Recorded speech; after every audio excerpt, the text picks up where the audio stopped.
Hello everyone, welcome to a new episode of the Quill podcast.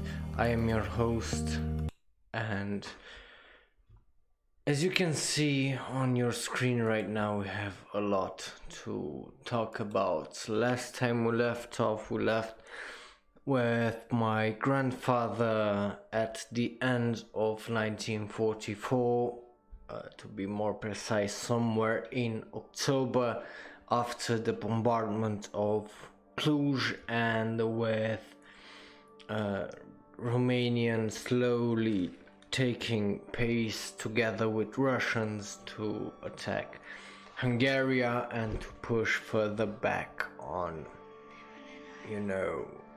the Nazis and end the war faster, and that meant a lot of effort and a lot of sacrifice. Now, on my grandfather's side of the story, as you can see here, this is the railroad at Cluj, where he lived next to, and Cluj, and of course he had to run through the hills of Cluj to take shelter from bombs and flying bullets as a 10-year-old. And now, in his third year of going to school, he had to also drop out due to this conflict. But we got here through circumstances, and we have to kind of go back to tell you the broader story. What I told you were just bits and pieces of a much larger story, and considering that this is episode 7, we're over halfway done with this first season of the Quill, and that means we're gonna move slowly towards the end of World War II and towards the communist era, and it's not gonna be a surprise because we've been slowly building towards that. But to know how we get there, there's gonna be a lot of stuff involved, and that's what we're gonna talk about in this episode, because I even read a few conspiracy theories where Stalin was like the headmaster behind World War II, like he wanted to start World War II because he wanted to take control over Europe, and he too had the grand master plan. It's just that Hitler started earlier, and he kind of was surprised by all that, yet in the end he still kind of managed to get some of his plan done by having such an influence over both in Asia with, for example, China and a few island nations, and of course, in Romania, Bulgaria, Poland, and a few other states in the eastern hemisphere of Europe. So, but this didn't just come as a surprise. This was a slow build-up, and the Allies knew that in order to end this war as fast as possible, they had to sacrifice and to give up on some things and to play into their hands, because otherwise you'd just be prolonging the war and having a new enemy in, Russia this time, and the war would have been probably gone on for another 5 to 10 years, because Russia was still Russia and they were still strong, and having armies in Romania, Bulgaria, Poland and Germany, it it would have been really hard to push back against. And even with nukes, even the Russians weren't far behind with their nuclear development. So you can imagine that if the war would have went on for like 5 years more with the Allies versus the Russians, they would have developed it much faster, because of course after Hiroshima and Nagasaki they would have had to, you know, have some leverage against the Allies, not just throw bodies at the problem, obviously, and ammo, because that's usually it's what the Russians did against obviously the Nazis and the Romanians when with the whole Barbarossa operation. But here we are now. How did Russia get into Romania? Well, the operation was called, I didn't tell you last time, but the operation was called Kishinev. You can even find an article on Wikipedia that is kind of a very nice, like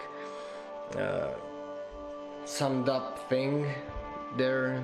It tells you everything you need to know in a few sentences. But I did show you last time videos from even the UK and the US and the Russians with their victory practically after the Allies the Russians pressured Romania and gave Romanians an ultimatum to give up.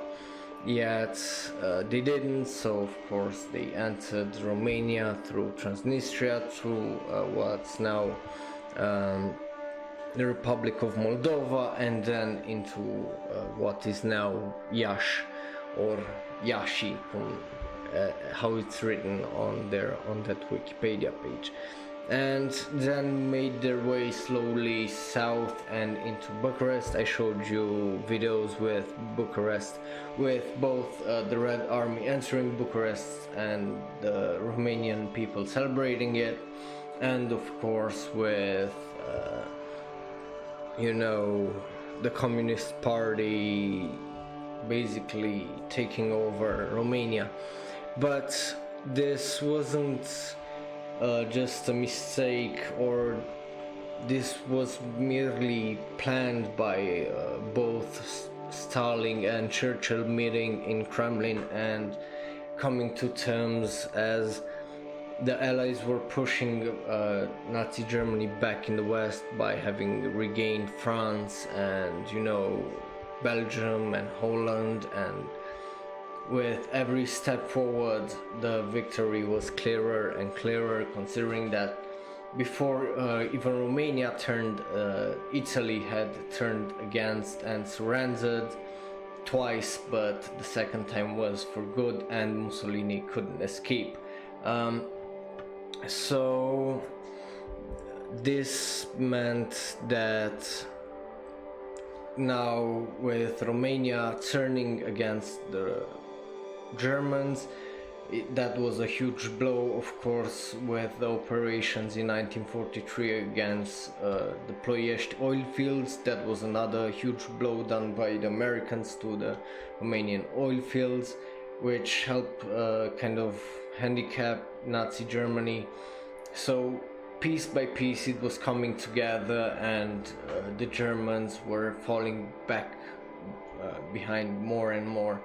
After losing Greece, Yugoslavia and Bulgaria and Romania, things weren't going exactly as they planned. And now with them losing piece by piece, obviously the Allies came together and were already making plans for future Europe.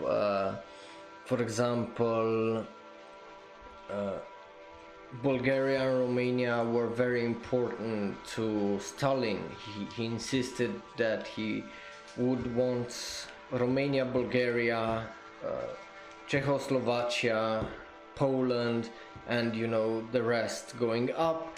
And but he also would have wanted Greece, but he gave Greece up to the British, so which is why they kind of remained democratic for so long. They didn't fall under his, you know, influence. But that sadly didn't happen for Romania, and Romania didn't have the balls that Yugoslavia had, because Yugoslavia and that Balkan region was already volatile since forever, and somehow due to this volatility it was hard for both Germans to hold that place together, having at one point even Serbians kill Croatians for reasons. Of course, the history there is very complicated, and I can't do it justice like this in just a few sentences. So now you have that element of the story. So when the Russians went there after Romania changed sides and Bulgaria wanted to insert their influence there, it didn't really pan out, because as soon as they put someone from their side, they already were thrown out very quickly. So that's kind of fascinating, but this didn't happen in Romania due to multiple factors, and one of them is that after they that whole summer after they got in Romania, they started killing Nazi sympathizers. They captured the higher ups after King Michael's the first coup. So that was again a very fascinating tale, where both due to the fact that Romania was losing in the east to the Russians, and that kind of played well into the hand of King Michael and the distrust in Antonescu and his side.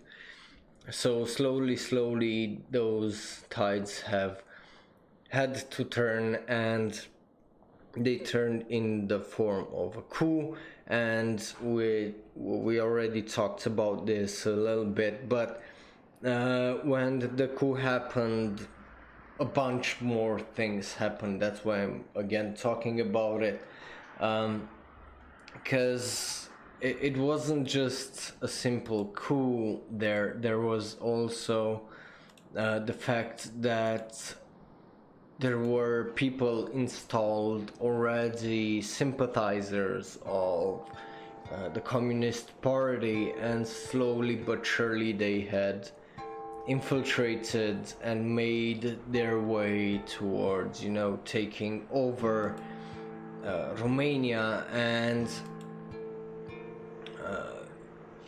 that was kind of interesting in my opinion, because the way they did it was to take to infiltrate basically already traditional parties and kind of spin off in some sense from them, basically have sympathizers within those parties, and then spin off to, you know, create a bigger and bigger set there.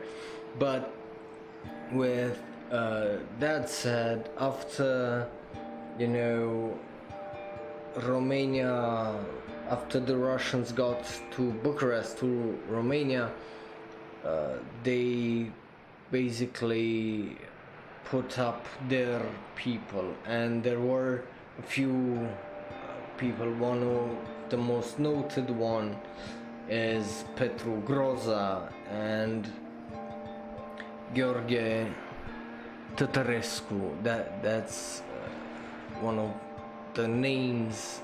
He was Tătărescu, for example, was a former prime minister under Carol II, which ruled from 34 to 37.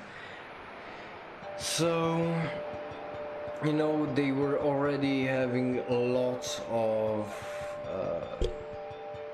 influence and power there, but this didn't stop, as I said, due to the fact that Churchill and the Allies basically gave their thumbs up, like, yeah, you can have whatever Iron Curtain you want, set it up, we won't interfere as long as you live, Greece alone, and these parts are ours. The rest, Yugoslavia, you fucking deal with it, we don't care what you're doing.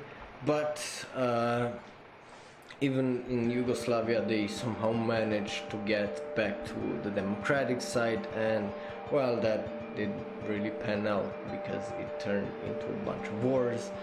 But again, not gonna. That's a story for someone else's podcast if they want it. So yeah, with the fact that the Russians got to Romania, the fact that Romania changed sides. Well, when they changed sides and agreed kind of to work with the Allies, Russia had some very well defined terms for Romania. For once, they were to pay $300 million back in war damages, and to, well, basically become part of the communist bloc. But the $300 million were to be paid over 6 years, whether it was in goods and whatever else, and also they were to punish the fascist crime lords, basically, which meant Ion Antonescu and the higher ups in what was during the whole period of the war where the Romania was part of the Axis. Any leadership, generals, soldiers and stuff like that. So yeah, it was that, and this also kind of gave leeway, as we talked last time, to Russians to actually lawfully kill any sympathizer, so from whoever worked with Hitler directly, and to the lowest secretary, or just people that were Nazi sympathizers and had some thoughts. So that meant the massacre of a lot of people in a very short span of time. And this didn't just happen in Romania. Sadly, this also happened in Bulgaria, this also happened in Poland, this also happened in other places throughout Europe where the Russians came and set their foot down. But even so, for example, in Poland, they didn't manage to really get their hands on it properly with their own installed government and all that, because there were special circumstances there too. So yeah, somehow Romania got a very bad deal in this whole thing with changing sides, because the Allies couldn't give less of a crap about Russia as long as the war was about to end in 6 months, a year, soon anyway, and they just had to get to Hitler first because he was a monster, especially since in October they got to Auschwitz and they finally freed the people there. So, by that point, Auschwitz was kind of out of the bag, and everyone was now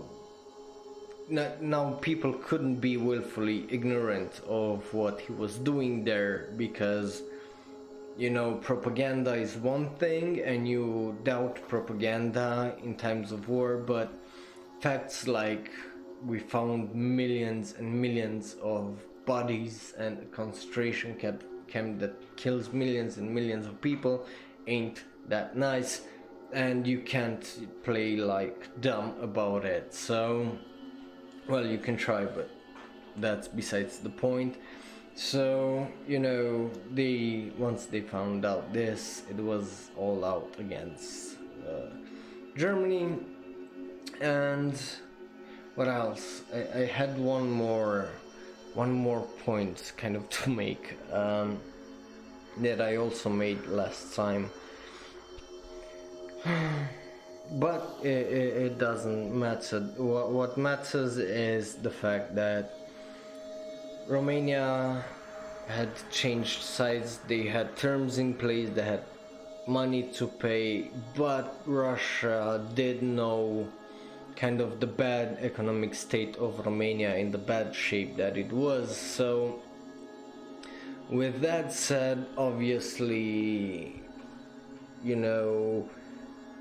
things were starting to kind of change into worse for Romanians, because besides the bad shape that they were in, economically speaking, now obviously under communism you don't have much freedom of speech, and if you say the wrong thing you might be executed, and many of those higher ups, for example, or sympathizers, were sent into gulags, and we all know how horrible that was too, because while we condemn, and rightfully so, Germany and Romania and Hungary and many more that took part in the Holocaust and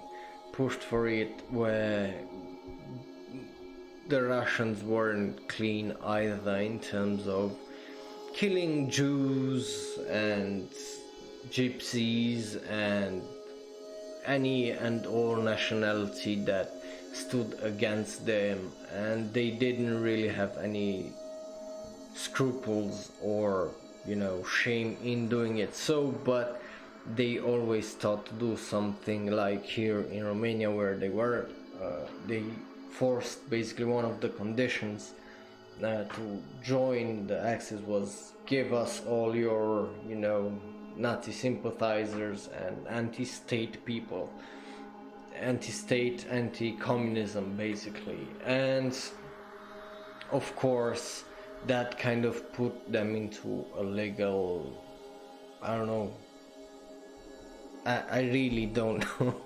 into legality in some way, but in my opinion those two are horrible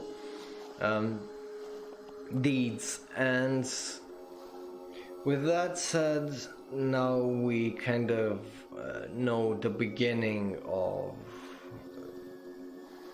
the kind of chokehold that the USSR and Russia had due to allies, due to their own competency, and due to a lot of people that were basically involved in taking over. And one of the things they did was to slowly like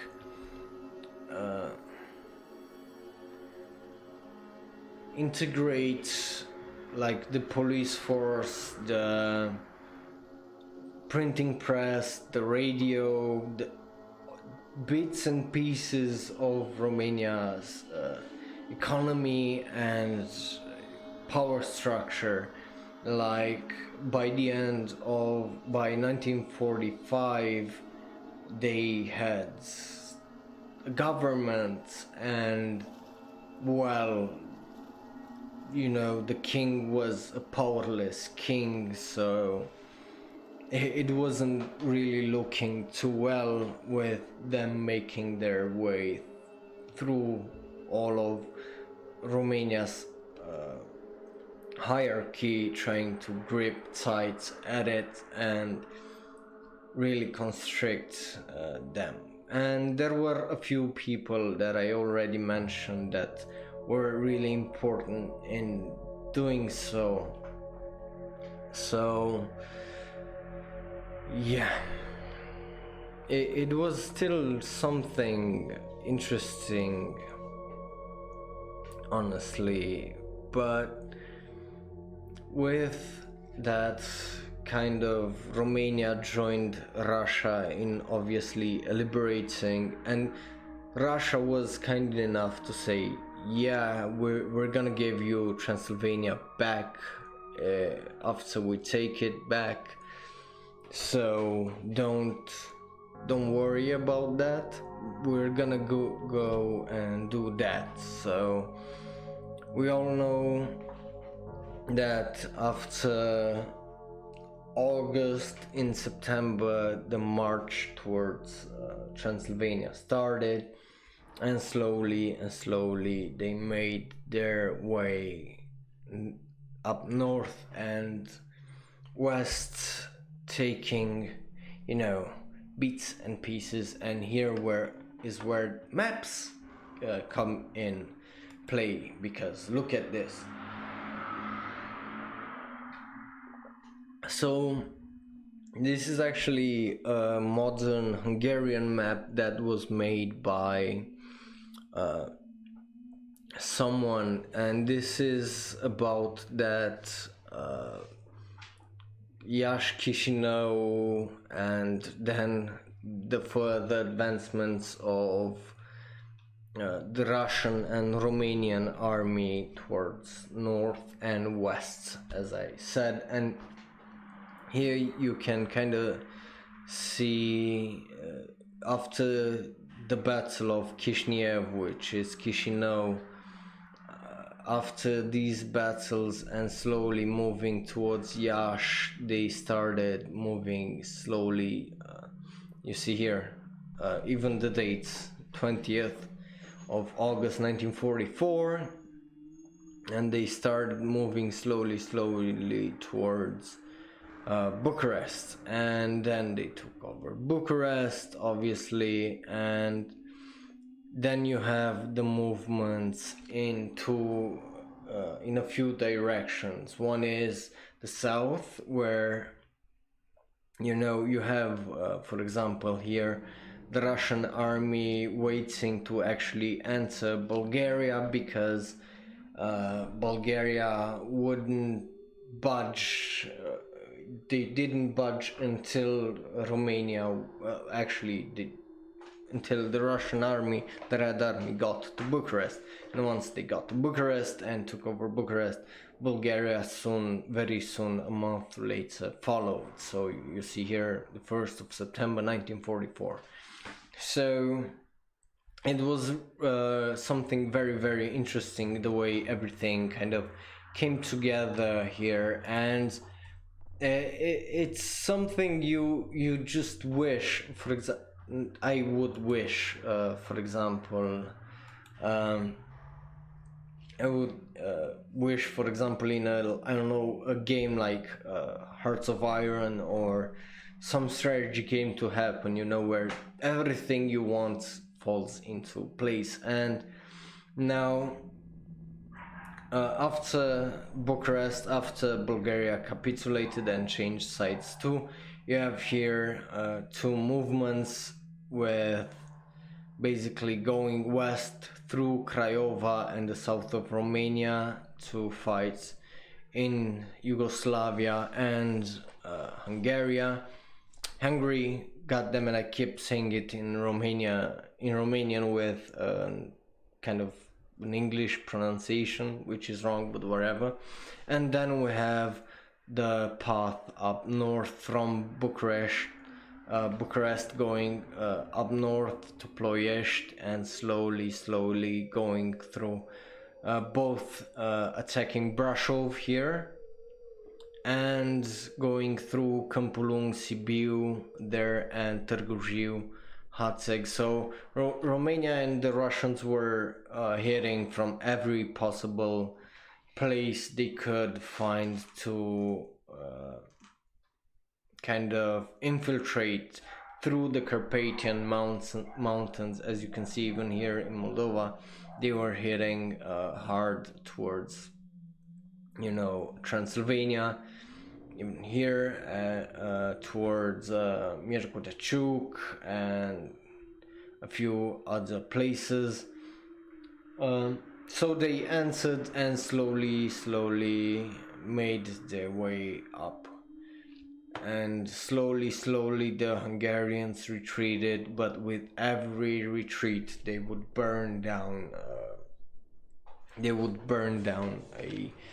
the cities, because as we talked, and by now it's custom, when you retreat you burn the city or whatever crops and fields, so they don't have much either to gain from it or to get from it. So after they made their kind of way up there and started fighting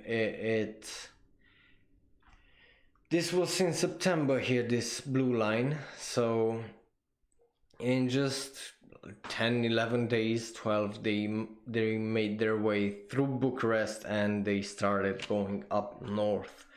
So it wasn't really much of a trouble from that perspective, or for the Russians. And I'm also surprised at the pace the Romanian army kind of put itself back together. So by the 1st of September 1944 they would push and fight against the Hungarians and Nazi Germany. So last time we talked, you have this arrow here that goes towards, Kolozsvár in Hungarian, or Cluj,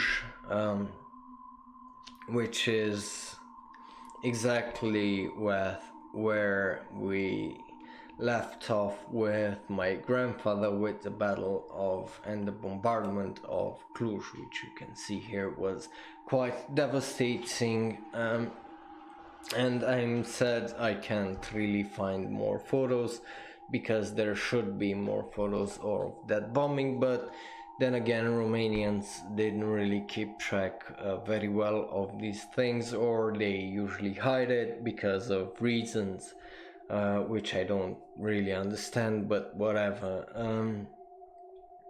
So, with this battle you had losses, and you had, at least thinking from the perspective of the Romanians that live in Transylvania, you went from, trusting your own king and governments, and suddenly being thrust into the arms of another nation, and it was very, very unexpected.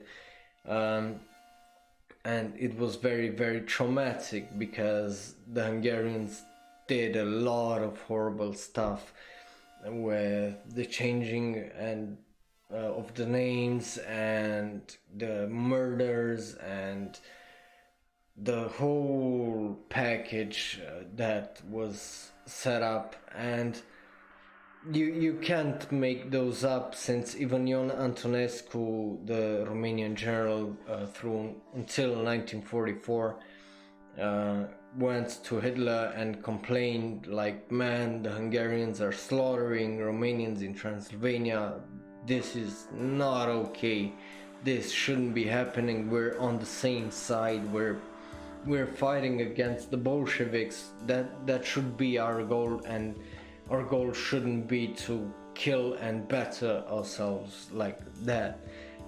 Though, of course, the Romanians in the south side of Transylvania weren't any better, and neither were the Romanians, and of course Antonescu himself, that was sending Jews and Gypsies and gays to Auschwitz or in East in Moldova and Transnistria. So it, and killing them in like prisons and stuff like that. So of course it was just a kind of who can be a bigger dick contest, and that's basically war. And even with the Russians, as I told you, they were killing Romanians, Hungarians, wherever. They didn't care, they did not care. The only thing they cared was their advancements towards west and getting to well, basically Debrecen and then Budapest. But we're also here talking about how the Russians basically grasped Romania by the balls and killed a lot of Romanians in the process to really get a hold of.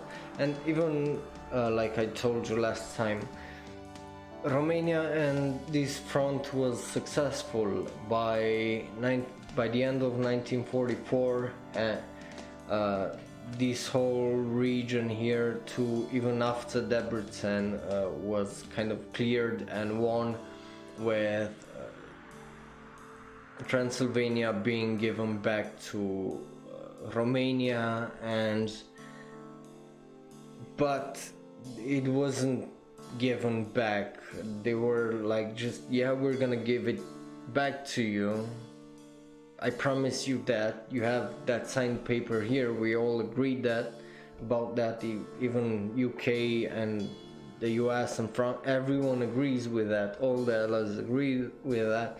But I'm gonna keep Transylvania until we take Hungary, until we go through Czechoslovakia, until we go to Austria, through Austria, until we go and get to Germany. So, you know, this of course was kind of unsettling for any Romanians, because who were they gonna live under? Would they suffer the same fate Moldova, the Republic of Moldova would and will, which is that they got swallowed up whole under the USSR. So having all this immense pressure wasn't good, and Romanians felt it, and so did the king, but he couldn't do anything. The Russian sympathizers were very, very quick on their feet, having and moving at a very, very fast pace by getting key elements into the Romanian government and getting the high command quickly put in place to, you know, separate already Romania from the West, which by the beginning of 1945 it was a done deal that couldn't be changed in any other way. So obviously when they started shaping in October 9th 1944, the Soviets wanted influence in Romania to be established at 90%. That was crazy. And as I told you, basically they were like very, very knowledgeable about what they were doing, and Stalin was very, very smart, because if there was another attack, for this was his kind of excuse. So in his mind he was like, okay, we need a curtain, the Iron Curtain, because so no one can ever attack Russia again, because if they do, we can throw Romania at them, Hungary, Czechoslovakia, we can throw Poland at them. I don't give a damn, but they won't pass through there that easily, because they have our support and they have, you know, our military standing, and this obviously was very, very important to him. So when the chance came, he quickly, of course, deployed people like Lucrețiu Pătrășcanu, that's his whole name, people like Petru Groza and many others, to take, you know, over the government. And with this kind of nice plateau, now the Russians were installed in Romania. And with that we move on to the next beautiful little footage. I think I showed you this before, but this is the Romanian Air Force at the assault on Hungary. We have here some quite nice footage. If you're watching us live or on YouTube, if you're listening to us, you can always watch back the footage of Romanian soldiers on these fields, muddy fields, preparing to take off and attack Debrecen, Budapest, and further. It was quite the fascinating thing to kind of witness. There was a plane crash that just didn't work. They tried to take off, but they went nosediving into the mud, which is kind of hilarious. But yeah, Romania wasn't just gonna be standing idly by now that they changed sides and they got Transylvania back, because Romania was gonna push further west, and Romania got even to Budapest and beyond with their army.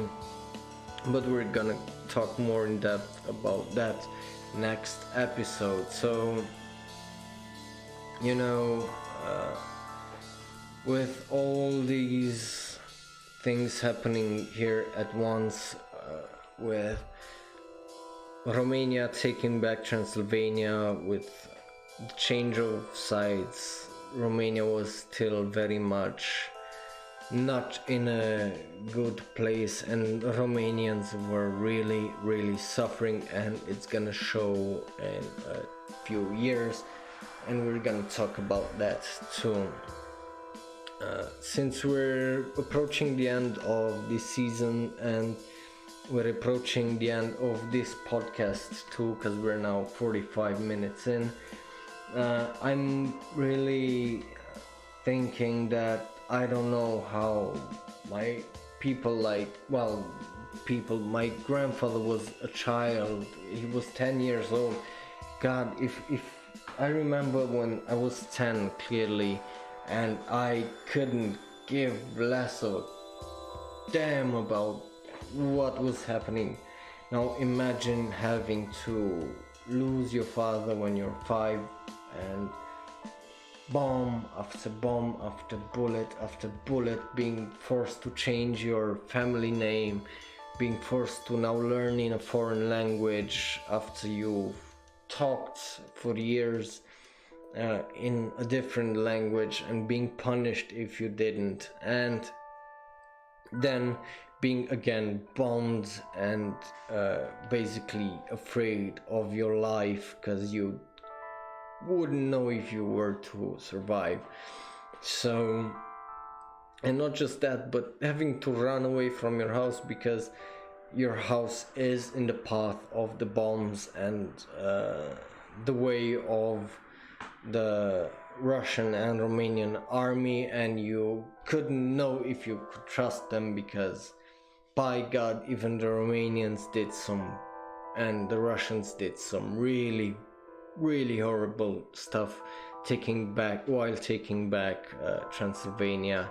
And there are well documented cases, and even a movie was made, if I remember right, by the Romanians about what the Russians did in Transylvania. So you know, there are quite a few horrid cases, and well, it was war, so of course everything was kind of well known and legal, because as I just said, any sympathizers or aiders or helpers or, you know, high commanders were immediately either shot, imprisoned and sent to gulag, or just sent to prison and awaiting trial, which is what happened, for example, with Ion Antonescu, which wasn't executed until 1946, and I'll show you that if you're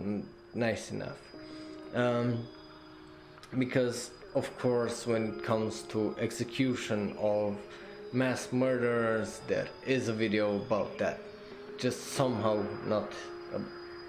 Well, of course, Hitler killed himself, otherwise we would have had the nice, very nice video there, just like with the execution, for example, of Ceausescu out there with millions of views, and then conspiracy theories.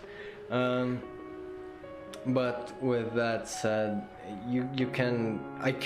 I actually can't imagine how it is, because even thinking about the situation we have right now in the world, where Romania is, for example, in the NATO and the EU, and that kind of calms me down a bit, but it doesn't, because the Russians tried to influence the 2016 elections here in Romania. Yeah, here in Romania too. Yes, there are files about that, and you know, Putin did some dumb things to aggress Romania a few times, both over our own airspace and in the Black Sea. So, you know, it isn't really peaceful here either right now, and it smells horrible because of those tensions, but either people choose to ignore it, or, you know, whatever the Americans are doing to protect us, and the allied forces in this case are doing to protect us, is something fantastic. But you know, it's always terrifying, and here in Romania, for some reason, well, the alarm systems keep going off every month around the date of like 4 or 5, 4 or 5th day, or every month they keep going off. And one day, I swear to God, if World War III starts and I'm getting bombed, I wouldn't budge, because no, for over 2 years I'm used to these sirens every month, and that's actually a true story. So now imagine just being a 10-year-old boy trying to survive, dropping out of school and just running for your life. That's what was happening. And now also the massive shift in a third shift in like what, a month, because it went from a Nazi regime and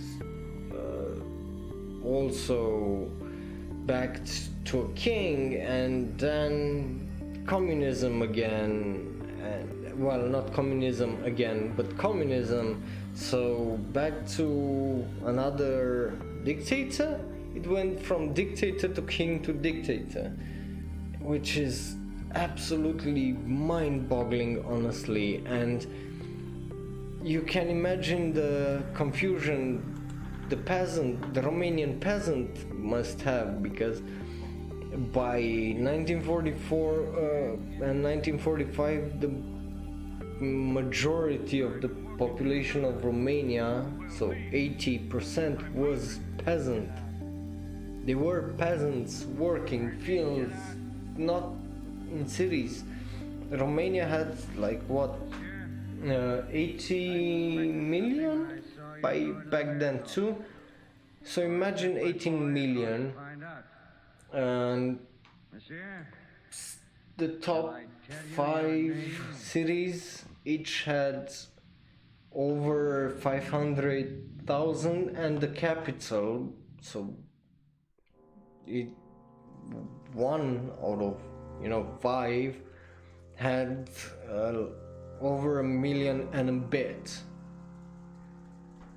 It's something strange, honestly, to think about the fact that, like, what, 3 million out of 18 were living in cities, because the rest were very, very small cities. So you can put there like a couple more million, and there you have it. That's the whole population. 5-6 million of Romanian at most living in urban environment, and the rest were countrysides and small, very, very small cities, which is, well, it is fascinating, but it's something, in my opinion. Now, of course, that meant that the confusion must have been terrible to go in 3 months through so many things and not have any real opinion on anything. So of course it was very easy for the Russians, without any interference, without any other people pushing back, because though, just so you know, the moment anyone was trying to push back, they were killed. The moment anyone tried to say anything about anything against the Russians, they were killed.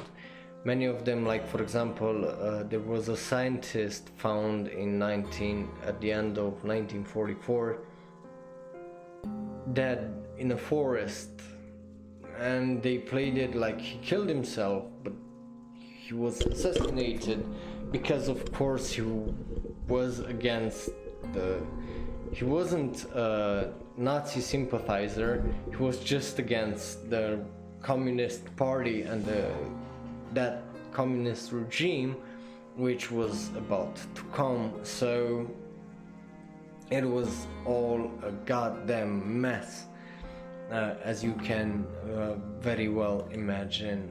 But, well, here we are at the end of this episode. Now you know how the communists basically infiltrated Romania. Now you have a bit more context, as we're gonna finish 1944 for good next time and head into the beginning of 1945, and we're gonna end the war, and then we're gonna tell you about how actually the Russians and the communists finished this whole operation, taking over Romania, and how they installed their first,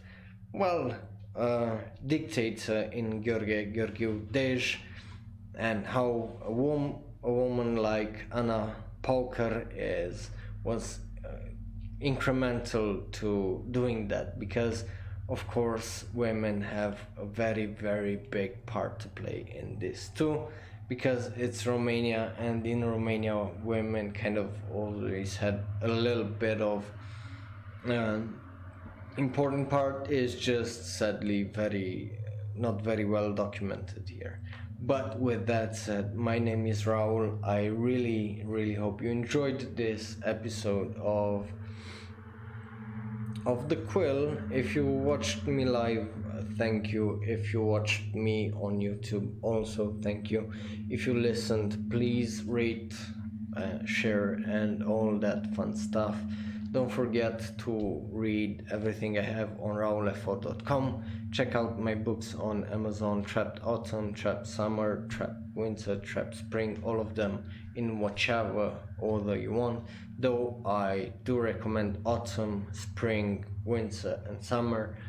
And that's about it from me. See you next week, and we'll hear you next week because it's episode 8, and I can't wait to have fun again and tell you about it.